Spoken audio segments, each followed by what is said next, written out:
Another thing that has really helped me is that I stopped washing my hair completely loose. If you've never seen my hair washing videos, you can check that out. But I either wash my hair in sections or while it's still braided up. So all of my hair is never wet and loose at the same time. And I definitely do not pile all my hair up on top of my head and suds it up. You're just asking for knots if you're doing that.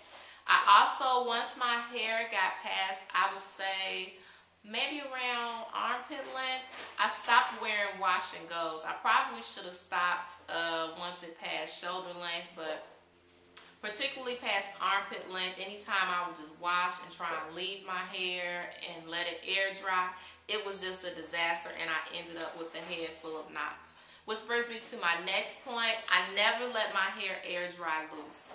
That is just a disaster waiting to happen. I always let it dry in braids or in twists, or maybe even in a bun if you choose to. The bun for me is still a little iffy because I find that my ends still kind of tangle around each other even while it's bunned up, unless I make sure to comb them out really good before bunning them. So braids and twists are my choice for allowing my hair to air dry.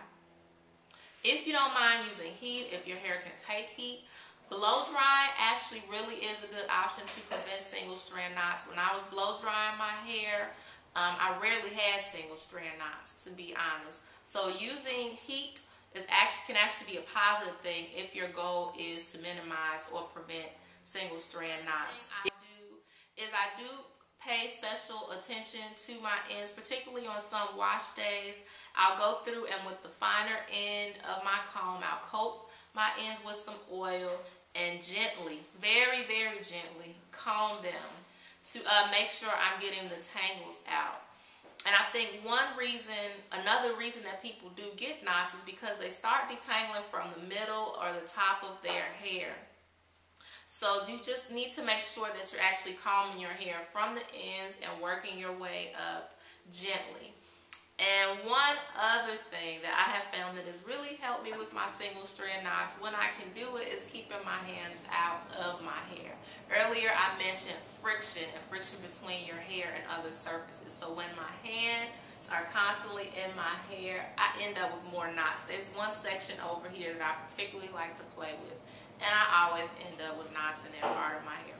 So if you could keep your hands out of your hair, that probably really would help. I mentioned that you shouldn't let single strand knots prevent you from reaching your goal lengths. And someone asked, well, how did you manage that?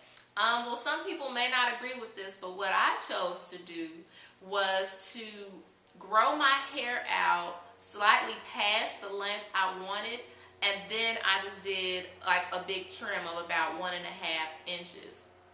Because what kept happening is that I would, specifically try and trim those areas where I grew knots, and it just seemed like they would come right back. So I ended up just letting my hair grow to the length I wanted. It grew slightly past, then trimmed it.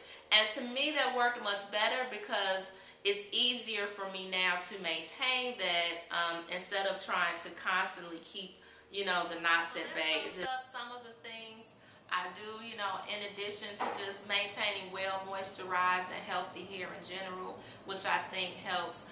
But hopefully these tips have been helpful. If you have any particular questions about any other things I recommended, please send me a message on my Facebook, or you can post it down below. This is the original love affair, before Adam and Eve. Love of self from when everything was united and called God in darkness. I am who you naturally are, and you are closer to flawless than you ever knew, cause evolution is the only form of perfection I've ever